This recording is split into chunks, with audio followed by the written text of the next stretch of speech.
አላህዬ ምን ጉድ ነው ያመጣብን? አረ ያ ረቢ ምን ጉድ ነው ያመጣብን? እኔ ምለው እስቲ የትኛው ቁጭ ያለው ጦቷ ወይስ ቀሚሷን ያጨናነቀው ዳሌዋ አማለሁ ነው የነገ ተስፋዋን እንድታጨልም ያደረገክ? ምንዋ? አረ የሰው ያለ ኧረ ላላህ ብላችሁ አረ ምን ጉድ ነው? ምንድነው እነዚህን ፈቶ ይለቀቀብን? ወገን አረ ምን ጉድ ነው የመጣብን ላላህ ብላችሁ እስኪ ምንዋ?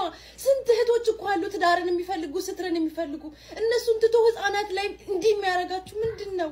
አረ አላህ ምን ጉድ ነው ያመጣብን? አረ ምንድን ግብረ ስጋ ግንኙነት የምታደርጉ ትክክል ናት እኮ ባይዘው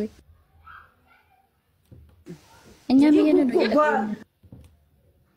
እኔ ይሄ ነገር ባይዘው ሐቁ ልንጋሽ ነው። ይሄ ነገር በጣም ብዙ ጊዜ ውስጥ ያድሯል።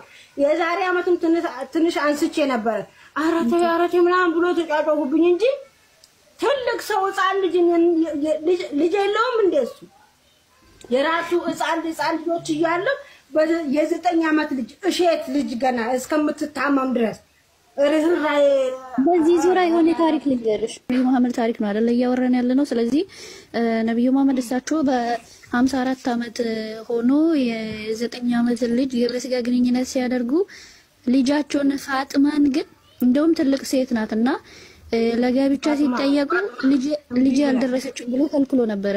ልጅ ያልደረሰችው ብሎ እንዳውም እሷ ከምንም በላይ ከፈለገ እንግዳ ጋር ቢኖር እሷ ስትመጣ ብድግ ብሎ ግንባራን ይስማታል። እንደዛ አይነት ነገር ነው የሰማው። የራሴ ልጅ ምንድነሽ? ሰው ልጅ የራሱ ልጅ በሚወዱን አሁን የሰው ልጅ ማክበር ያለብን ተጣልነኝ።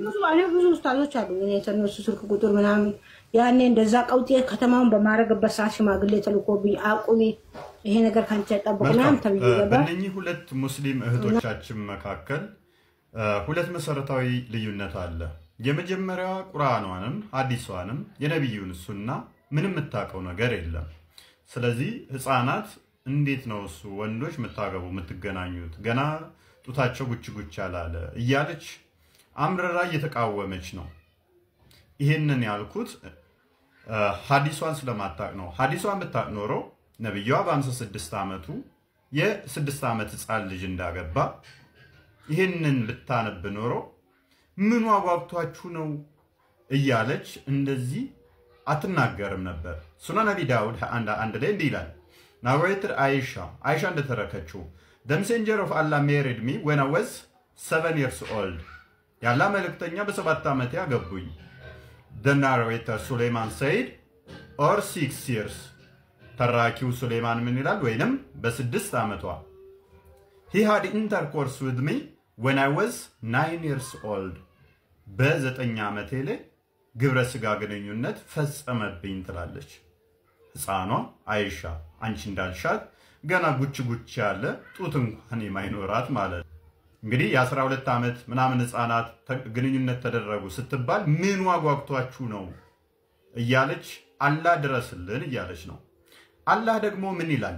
ዳንቺ ጥያቄ አላህ ምን ብሎ ይመልሳል? በፍቺ ምዕራፍ ላይ ሱረት ተሪም 65ኛው ሱራ ማለት ነው 4ኛው አያ ላይ እንደዚህ ይላል እነዚያም ከሴቶቻቸው ካደፍ ያቋረጡ በኢዳቸው ህግ ብትጠራጠሩ ኢዳቸው 3 ወር ነው ይላል። ሴት ልጅ አደፍ ልታቋርጥ የምትችለው ከ40 ምናምን ዓመት በኋላ ነው። ሶስቷን አግብቶ ለመፍታት 3 ወር ጠብቁ ይላል። እነዚያም ገና አደፍን ያላዩት ኢዳቸው እንደዚሁ ነው ይላል። ምን ያላዩት?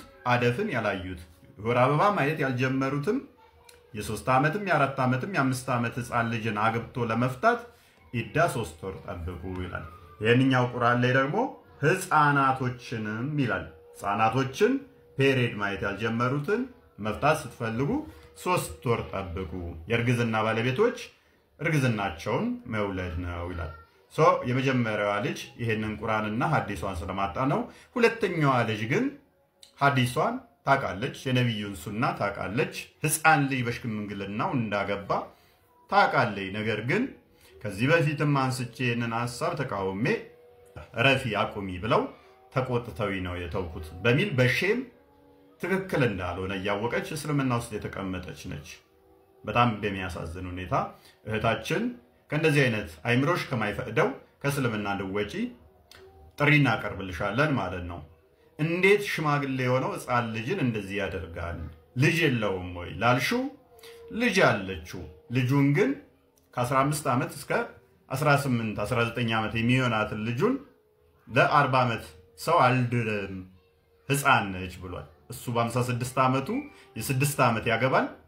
ከ15 ዓመት እስከ 19 ዓመት የሚሆናትን ልጁን ግን ሲጠየቅ አልድርም ያለ እድሜ አልድርም ብሎ እምቢ ያለ ነው። ከራስሽ ኡስታዝ ስሚው።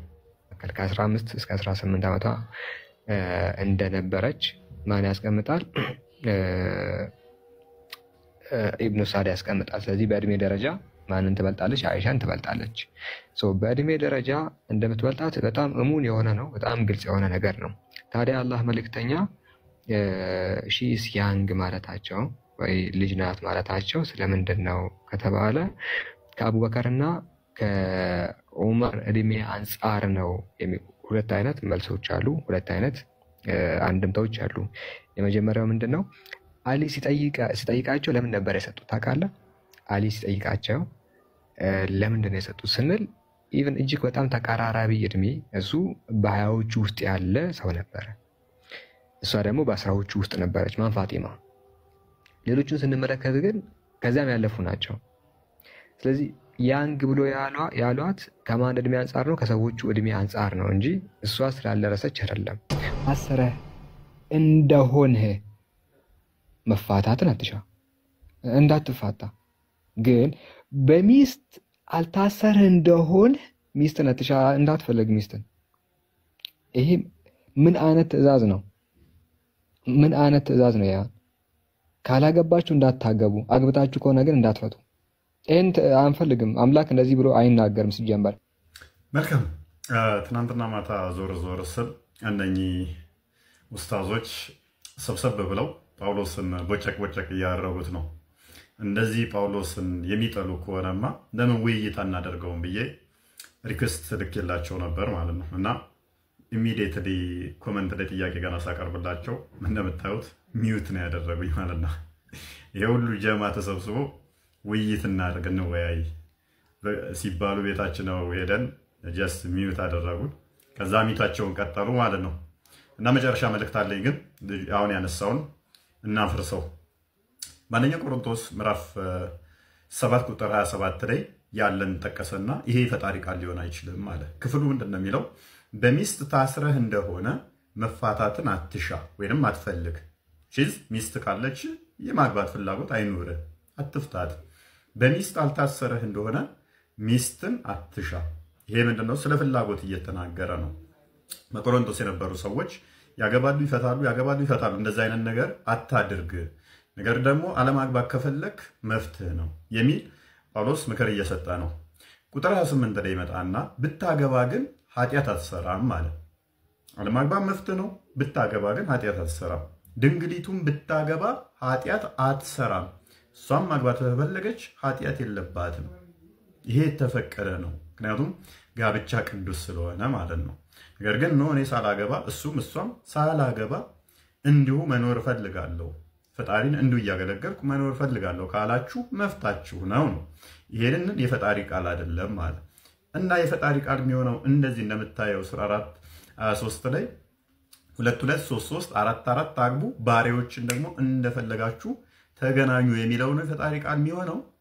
ከዛ ደግሞ 4 ካገባ በኋላ አንደኛዋን ከደበረች በገንዘብ እንደ ቁራሌ ቃል ውጣት የሚለው ነው። ይሄው ሱራ 4:20 ላይ እንደዚህ ይላል። በሚስትም ስፍራ ሚስትን ለመለወጥ ብትፈልጉ ለአንደኛይቱ ለምትፈታው ብዙ ገንዘብ የሰጣችኋት ስትሆን ከእርሷ ምንንም አትውሰዱ ይላል።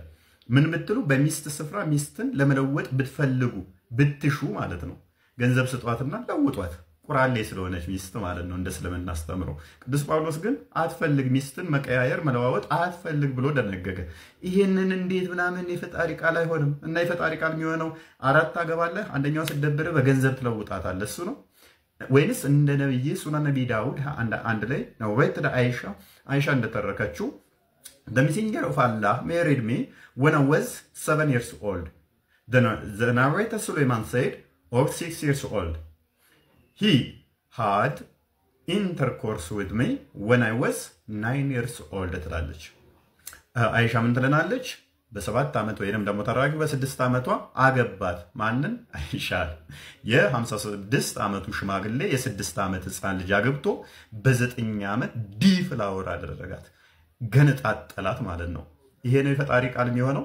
ጳውሎስ በቅድስና በንጽህና እንዲሁም ድንግል ሆኖ በመኖሩ ኦኬ፣ ማግባት የምትፈልጉ አግቡ፣ ድንግል ሆናችሁ እንደኔ መኖር የምትፈልጉ ድንግል ሆናችሁ ኑሩ፣ ታገባችሁ ደግሞ በገንዘብ ልክ እንደ ነብይህና እንዳላ ሴቶችን አትለዋውጡ ማለቱ አልተዋጥልህም። ኤኒዌይስ እናንተ እዚህ ጋር ያላችሁ ሁላችሁም ሚዩት አድርጋችሁኝ ሐሚድ ስታሙ የነበራችሁ በሞላ ቅዱስ ጳውሎስ ወይንስ ሙሐመድ ለሰዎች አርያ ምሳሌ የሚሆን ዲቤት ማድረግ እንችላለን። አቃለው እንደማትመጡ በስልክ ደውለህ ሴቶች የምትጀናጀነው ኡስታዝም መምጣት ከቻልክ እንደማመጣ እናውቃለን። ብዙ መረጃዎችህም ስላለን በውስጥ ስታወራ ምንም ማያውቁ ሴቶችን እና ኤኒዌይስ ብዙ ኢንዲቴል አልሄድበትም እዚህ ላይ ግን ሁላችሁም ተሰብሰቡና ሁላችሁንም በኮስት ማውራት እንችላለን። ሙሐመድ ወይንስ ጳውሎስ ብቻችሁን ስለማደፍሩ ሰብሰብ ብላችሁ ሁላችሁንም በዚህ ጉዳይ ላይ ማውራት ወኔው ካላችሁ እውነት በነብያችሁ የምትተማመኑ ከሆነ ጳውሎስ ደግሞ ይሄ ሮል ሞዴል ለሰዎች አሁንም የፈጣሪ መልእክተኛም ሊሆን አይችልም የምትሉ ከሆነ ጋብዣችኋለሁ ማለት ነው። አይደለም ከሙሐመድ ጋር እንፈራለን ነብያችን እንዲነካ እንፈራለን የምትሉ ደግሞ በቅዱስ ጳውሎስ ብቻ አስተምሮ ላይ ቻሌንጃችሁን እቀበላለሁ። ፈቃደኛ ሆናችሁ ነው